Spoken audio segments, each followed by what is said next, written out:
Hi friends, welcome back to our channel. ఈరోజు మన ఛానల్లో ఐస్ క్రీమ్ ఎలా చేయాలో చూద్దామండి. ఇది బనానా చాక్లెట్ ఐస్ క్రీమ్. చాలా టేస్ట్ ఉంటుంది. ఇలా ట్రై చేసి చూడండి. ఇంట్లోనే సింపుల్గా చేసుకోవచ్చు.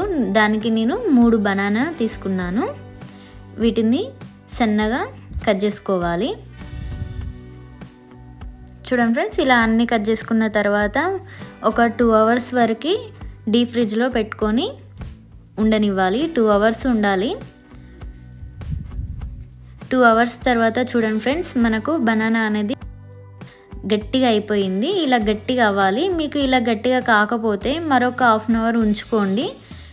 బనానా మాత్రం ఇలా చుంచినా కూడా చునగకుండా ఇంత గట్టిగా అవ్వాలి. ఇప్పుడు వీటిని మిక్సీ జార్లోకి తీసుకొని నేను 2 డైరీ మిల్క్ చాక్లెట్లు తీసుకున్నాను, 10 రూపీస్. ఈ రెండింటిని ఇందులో వేసుకొని, అలాగే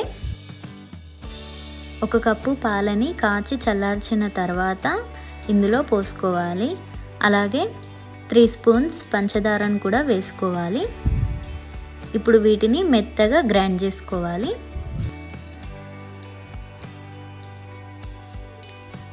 చూడండి ఫ్రెండ్స్, మనకు ఐస్ క్రీమ్ క్వాంటిటీ అనేది ఇలా ఉండాలి.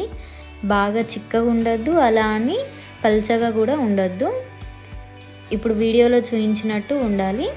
ఒక బాక్స్ తీసుకొని ఈ ఐస్ క్రీమ్ అనేది ఇందులో వేసుకోవాలి. నేను ఒక 10 రూపీస్ ఓరియో బిస్కెట్ ప్యాకెట్ని తీసుకొని సన్నగా కట్ చేసుకొని ఇందులో వేసుకుంటున్నాను. ఐస్ క్రీమ్ తింటుంటే మధ్య మధ్యలో వస్తే చాలా బాగుంటుంది టేస్ట్. అలా ఇలా వేసుకున్న తర్వాత ఒకసారి బాగా కలుపుకొని క్యాప్ పెట్టేసుకొని 3 to 4 అవర్స్ ఫ్రిడ్జ్లో పెట్టుకోవాలి. 3 to 4 అవర్స్ తర్వాత యమ్మీ ఐస్ క్రీమ్ రెడీ అయిపోయిందండి. చాలా టేస్ట్ ఉంటుంది. బనానా, చాక్లెట్, మిల్క్ ఈ 3 ఉంటే చాలండి. ఈజీగా ఇంట్లోనే చేసుకోవచ్చు ఐస్ క్రీమ్ని. ఫాస్ట్గా అయిపోతుంది అండ్ హెల్దీ రెసిపీ. తప్పకుండా ట్రై చేయండి friends. Thank you for the watching. Bye bye.